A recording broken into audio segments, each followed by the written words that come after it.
this video, I'll share with you the one statement that saved my life. This is Speak the Unspeakable, a series focused on suicide prevention through the lens of lived experience.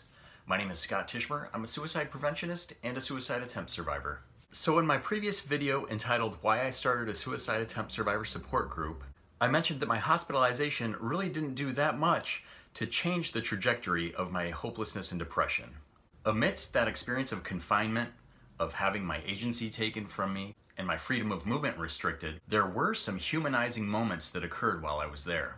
Don't get me wrong, there were some extremely dehumanizing things that happened while I was there, but my intent is to focus on the things that actually helped. And this includes the one statement that saved my life. I was sitting in the common area where there were a few chairs on the perimeter of the unit's dining area, and a social worker came and sat beside me. She didn't say much, but what she did say had a lasting and profound effect on my life. Her words were short and simple, and then she just listened. I have since come to realize just how ingenious her words were. And all she said was, "For you to have tried to kill yourself, you must have been in a lot of pain." That's it. That's all she said, and then she listened. And to be honest, I was right in the middle of a depressive episode, so I really wasn't saying much. But she just sat next to me and listened, even if it was mostly silence. In that moment, from just her actions of that small statement and then listening, I felt seen, I felt understood, and I felt like she really cared. And all of those things helped me reconnect to life. You see, for many people that experience thoughts of suicide, part of that process that could eventually lead to suicide often involves disconnection and detachment from life, from society and humanity, even our own humanity, as well as emotional detachment and even detachment from self. So why were her words so potent? Again, all she said was, "For you to have tried to kill yourself, you must have been in a lot of pain." I think that what she did is a prime example of empathic listening. She achieved this through her body language, her tone of voice, through her patience, and most importantly, through her reflective listening skills. Her statement was essentially a complex reflection, which is achieved by repeating back to a person their unspoken meanings, feelings, intentions, and experiences. For those of you that might be familiar with motivational interviewing, reflective listening and complex reflections are some of the most important skills used to convey understanding and empathy.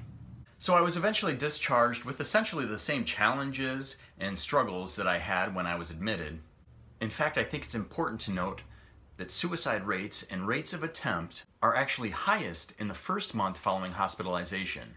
And this heightened risk persists even up to a year after hospitalization. This post-hospitalization risk is true even when hospitalized patients are compared to patients with similar psychiatric disorders who weren't hospitalized. So after my discharge, I continued to deal with the same life stressors and the same experiences of hopelessness and depression. And on multiple occasions, I again set off with plans to end my life, just as I had prior to my hospitalization. And that one experience, that brief interaction with that one social worker, where I had felt seen and understood, where I felt connection with another human and with life, has repeatedly saved my life, even years later after that experience. The memory of that experience has stuck with me and helped me through some of my darkest moments. For me, it's a reminder that people do care. It's a reminder that there is kindness in this world. And it's a reminder that I'm not alone in this world. So if you're out there listening and you have somebody that you're worried about in your life, someone that you care about, and I would stress this especially to any of the professional helpers out there, anyone who works in mental health, in suicide prevention and related fields, you might not feel like you always have the right words. You might feel like you're at a loss for how to help someone, but some of the most important life-saving skills do not have to be found in risk assessments and evidence-based practices, or in elaborate treatment modalities or specific medication regimens. They can and should come from all of the small moments of human connection found in between. So I would encourage you to cultivate your empathic listening skills. The greatest thing about this is that you do not need to be a mental health professional. You do not need to be an expert to do this. Show the person that you care. Listen with empathy. Give them your time, your patience, and your caring presence. Validate their thoughts, their experiences, and their feelings, because feeling seen and understood might be just what that person needs to feel less alone in this world. It might be just the thing that helps that person reconnect to life. If you like this video, comment, click subscribe, and give a like below.